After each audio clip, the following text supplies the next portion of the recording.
Starting March 30th, Vistara began to see scores of flight cancellations flooding social media with passenger complaints. Over the next 4 or 5 days, the airline saw over 150 flights cancelled and more than 200 flights delayed for more than 2 hours.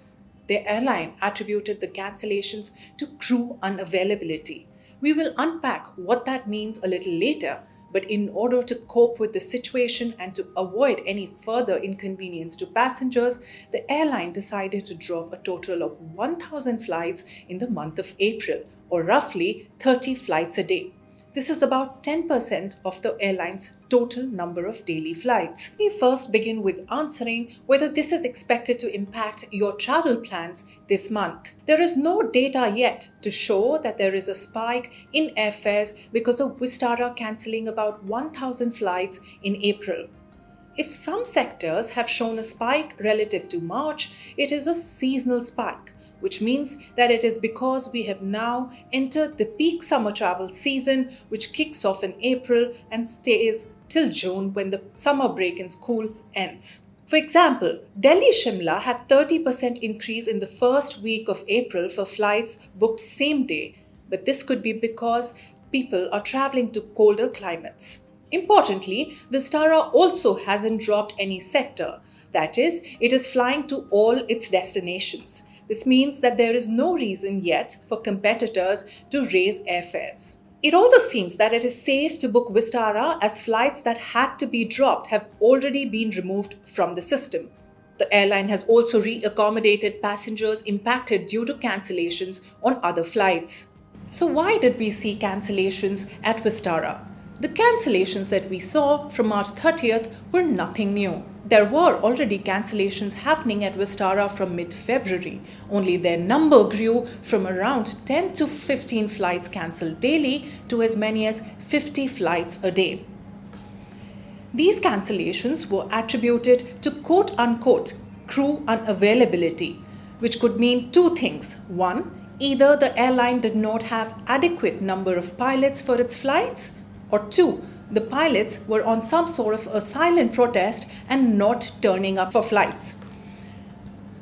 There was widespread frustration among pilots about how hectic their flying routine was, that also often included complicated patterns or combination of flights and spending time outside their home base, to which they would return only for their weekly off. Pilots we spoke to said that they would also receive around 10 to 15 calls on their off days to report for unplanned flights. The airline CEO Vinod Kannan acknowledged these concerns and apologized to them for the packed rosters in a town hall he addressed on April 3rd. He assured the airline's pilots that the airline would take steps to make rosters less taxing and to ensure that they have better work-life balance. Now, the second reason for crew being unavailable was a new pay structure announced in mid-February ahead of the airline's merger that would cut the pilots' minimum guaranteed flying from 70 hours to 40 hours. Remember, pilots' salaries are based on the number of hours they fly, and the move impacted junior pilots who found that they would now take a pay cut of nearly rupees 80,000 to 1.4 lakh out of a total salary of rupees 3.4 lakh. Combine this with the anger that was already brewing over hectic flight hours, the pilots who had so far cooperated with the airline and stepped up and turned up for duty even on their off days simply stopped taking calls from their roster teams when they were off. The CEO has rejected that pilots went on a protest leave and said pilots usually claim unutilized sick leaves at the end of the year, which could have been managed better.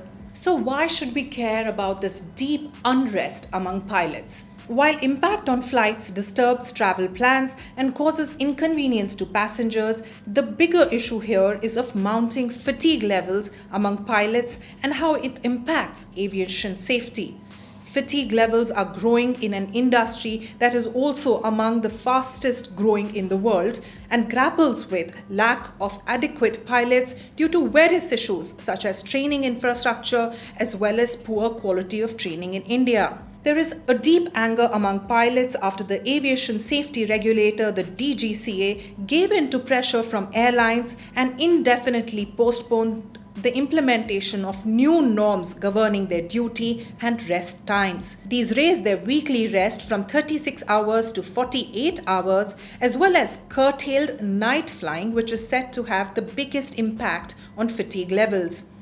These were earlier to be implemented from June 1 and were welcomed by pilots and would have brought some respite. Pilots also say that post-COVID-19, their salaries have gone down, and many of them also lost pay when jet shut down before COVID in 2018.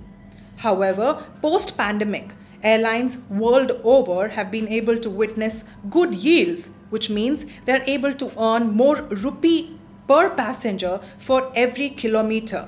Having said that, because of various challenges, airline business is not a very profitable one. And barring Indigo, which controls 60% of the market share, no one is running a profitable business. Even the Tata Group airlines, which include both Air India and Vistara, will take a long time to shed legacy issues and churn profit.